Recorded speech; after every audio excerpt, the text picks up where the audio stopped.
All right, so I'm gonna try and I hope I don't fuck this up, but I heard there's this is about kind of like Saddle Creek and Omaha. I've never been to Omaha. Apologies if I speak ignorantly about it at all in this, but there I remember someone talking about like it seems a little antithetical that like if you started an antique store in some town, that if an antique store opened across the street from it, it would take half your business. It would like it would whatever. It would not be good for your business because now there are two of them. Mm. But what they kind of go on to talk about is like if you have one antique store in a town, no, it is what it is, and it's not a destination for anybody. But then all of a sudden you have five, six of them. Now there's like a that becomes what this town is, and now there's like a feeding energy that comes off of that. And so like you can read a ton about like music scenes out of LA and New York and even Seattle, but like those bands were all from different areas of the Pacific Northwest or Washington D.C. with like Minor Threat and all that. Something about the thing that happens in Omaha in the late 90s with Saddle Creek is like the bands don't necessarily sound the same. It's not a place that it feels like I mean, you only know your own experience, but I'm trying to understand Omaha at that time and everything that came out of it. Well, firstly, I very much am a proponent of the more antique stores, the better.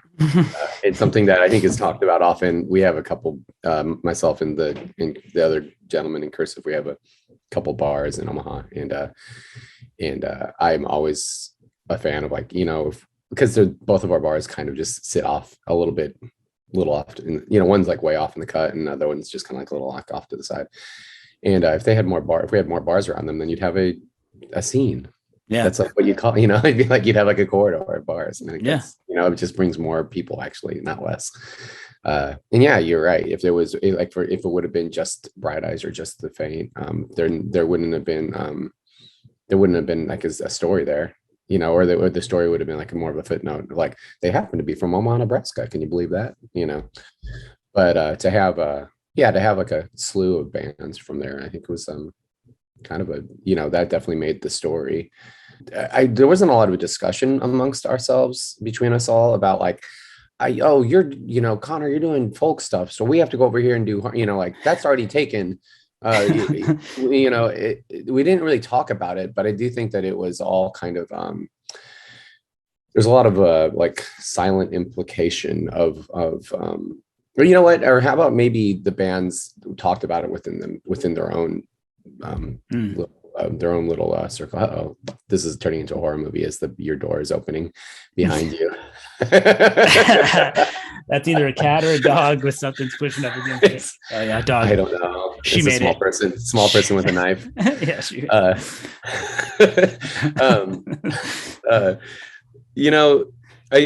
think that I use the Faint as perhaps the best example of it, just because they took such a hard left from what we were doing, and I think that was so cool. And I imagine that they probably talked within their own party about like, like Bright Eyes is doing this folk stuff and Chris is already doing this hard rock stuff, and we all wanted to write with one another, like write alongside one another, but we didn't want to rip one another off more than we already felt like we were. It's incredible, really, though, because like you talk about like having all those bars down and like that's how you get a scene or make it a place to go to, but it's almost like being like, okay, this scene has a dive bar, like high-end club, it's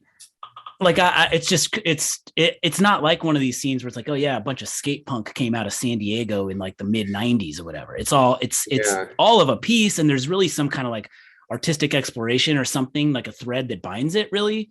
But what the Faint does and what Bright Eyes does is such a different thing. Well, here's the thought. I don't think I've really this kind of just popped in my head because you're kind of using that at the bar analogy. We really were born of like eclecticism was like pretty important, like really early on, and I wonder if that I bet that kind of stuck around. It was important to us to not homogenize what we were doing, and I bet that kind of like inadvertently created Cursive and in the Faint. Those two styles were a little bit more like outlier for us, because mostly I should mention Lullaby for Working Class as well, because they were doing something different from all of us too. They were like, let's use like all of these acoustic instruments in like a vast, you know, like let's litter our liner notes with like all of these different instruments that people are generally unfamiliar with, especially in indie rock.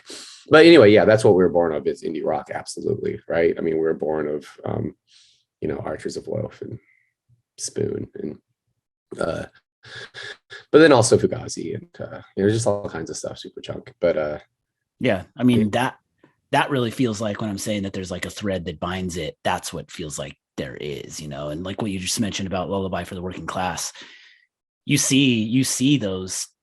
I mean, the Sound of Faint does, and then the cello coming into cursive, and then you catch these kind of things all over Bright Eyes.